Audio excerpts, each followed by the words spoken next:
بسم اللہ الرحمن الرحیم۔ آج ہم جو سیاسی تجزیے میں جو چیزیں ڈسکس کرنے جا رہے ہیں وہ این آر او ہے۔ تو آپ کو لاسٹ ویڈیو میں نے بتایا تھا کہ این آر او پہ ڈسکس ہوگی۔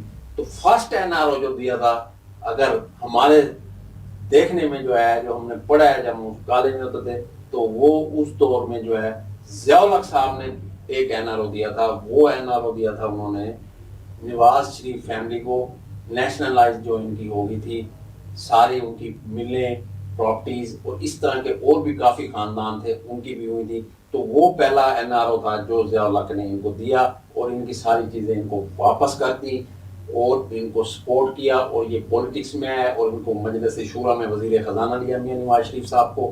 اور میاں نواز شریف صاحب کو پسند کرنے کی وجہ سے وہاں اس وقت کے گورنر جیلانی صاحب بھی تھے جو ان کو پسند کرتے تھے، ان کی وجہ سے پھر یہ ضیاء الحق صاحب سے ملے۔ ضیاء الحق صاحب نے ان کو پھر چیف منسٹر بنایا۔ چیف منسٹر بنانے کے بعد ان کے اور قریب ہو گئے ضیاء الحق صاحب سے۔ پہلے این آر او یہ ہوا۔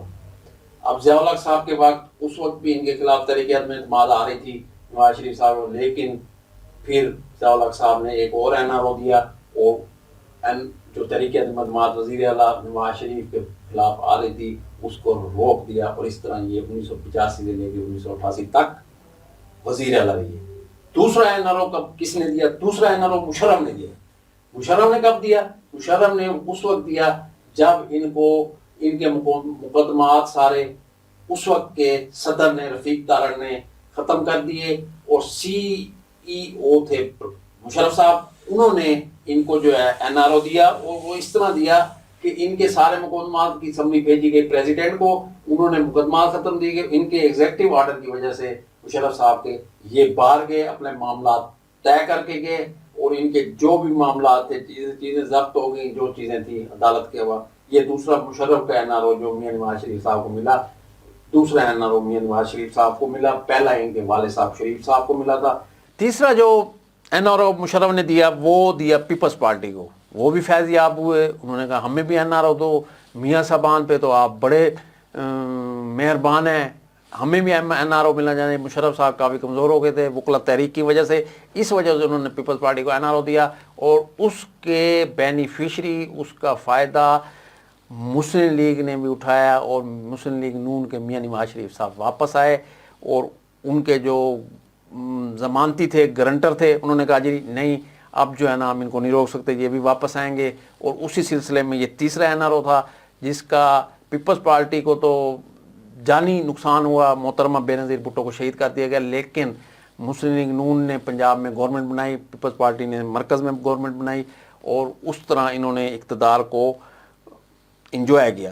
اب چوتھا این آر او، اچھا یہ جو کہتے ہیں کہ جی یہ ساری تباہی جو ہے نا وہ مشرف پھیر کے گیا تھا، تو مشرف والی جو ہے نا وہ معاملہ آپ کو بتائیں گے کہ سٹیل مل میں نفع میں تھی، اتنا وہ کھاتا تھا، اتنا وہ اگر کرپٹ کا تھا، اتنا اس کی گورننس صحیح نہیں تھی، تو وہی سٹیل مل جو اس وقت نفع میں چل رہی تھی، آج وہ یہ فرماتے ہیں ان کے وزیر مسلم لیگ نون کے کہ جی پی آئی اے کے ساتھ سٹیل مل مفت لے لے، ٹھیک ہو گیا۔ اب چوتھا این آر او وہ بھی میاں صاحبان کو ملا، لکی ہیٹرک ہوگی ان کے این آر او کی۔ وہ اس طرح ہوا کہ ان کے پلیٹ لیس ڈاؤن ہو گئے، ختم ہو گئے، یہ ہو گیا، وہ ہمیں تو پتہ نہیں ہے، یہ تو ڈاکٹر ہی بہتر بتا سکتے ہیں، پروپیگنڈا تھا یا حقیقت تھی، کتنی حقیقت تھی، کتنا فسانہ تھا، یہ تو وہی بتا سکتے ہیں۔ لیکن پھر این آر او صاحب ان کو مل گیا اور وہ ملک سے باہر چلے گئے۔ تو یہ این آر او میں سارے لوگ حاضر۔ اب این آر او کیا ہے اس کا میں پہلے بتانا چاہیے تھا، لیکن میں اب آسٹ میں بتاتا ہوں۔ لوگ پوچھتے ہیں باہر، ہم تو بھائی مضافات میں جاتے ہیں، دوسرے علاقوں میں جاتے ہیں، کچی آبادیوں میں جاتے ہیں، تو غریب لوگوں کو کیا پتہ ہے این آر او کیا ہے؟ بھائی جان یہ قومی مفاداتی حکم ہے جو پہلے ضیاء الحق نے دیا شریف خاندان کو، اور چند خاندان اور بھی تھے۔ دوسرا مشرف نے دیا جب میاں نواز شریف صاحب باہر گئے تھے۔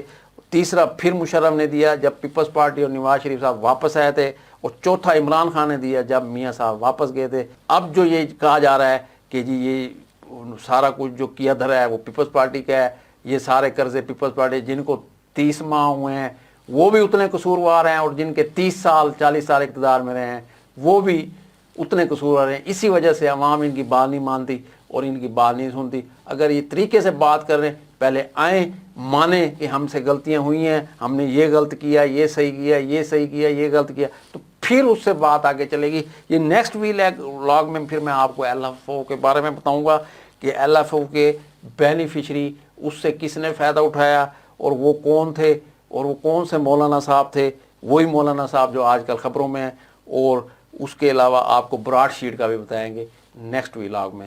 شکریہ۔